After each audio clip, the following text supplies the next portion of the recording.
একটি শান্ত মসজিদ। রাসূলুল্লাহ সাল্লাল্লাহু আলাইহি ওয়াসাল্লামের হাদিস বর্ণনা করা হচ্ছে, নিশ্চয়ই সমস্ত আমল নিয়তের ওপর নির্ভরশীল। এক যুবক মনোযোগ দিয়ে হাদিস শুনছে, তার চোখে গভীর চিন্তা ও উপলব্ধি। মসজিদ থেকে বের হয়ে যুবকটি আকাশের দিকে তাকিয়ে মনে মনে দৃঢ় সিদ্ধান্ত নিচ্ছে, মানুষ দেখুক বা না দেখুক, সে শুধু আল্লাহর জন্যই আমল করবে। পরিবেশ শান্ত, হৃদয় ভরা ঈমানী অনুভূতি। রাতের নীরবতা, ছোট ঘরে যুবকটি একা 2 রাকাত নফল নামাজে দাঁড়িয়ে। কোনো লোক নেই, কোনো শব্দ নেই, শুধু আল্লাহর সাথে নিঃশব্দ সংযোগ। দিনের আলো, যুবকটি বড় এক সমস্যার মুখোমুখি, চিন্তিত মুখ, হতাশ পরিবেশ।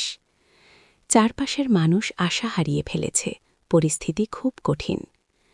যুবকটি একা বসে হাত তুলে দোয়া করছে, চোখে পানি, কণ্ঠে বিনয়। হাদিসের বাণী প্রতিধ্বনিত হচ্ছে, যে আল্লাহর জন্য বিনয়ী হয়, আল্লাহ তাকে মর্যাদা দেন।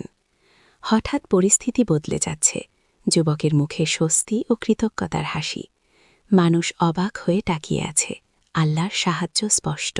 এমন ভিডিও এবং ফটোশপের কাজ শিখতে চাইলে ফয়সাল মিঞ্জু চ্যানেলকে সাবস্ক্রাইব করে ফয়সাল মিঞ্জু চ্যানেলের সাথেই থাকুন। ধন্যবাদ। এবং ফয়সাল মিঞ্জু চ্যানেলকে এগিয়ে নিয়ে যান বহুদূর।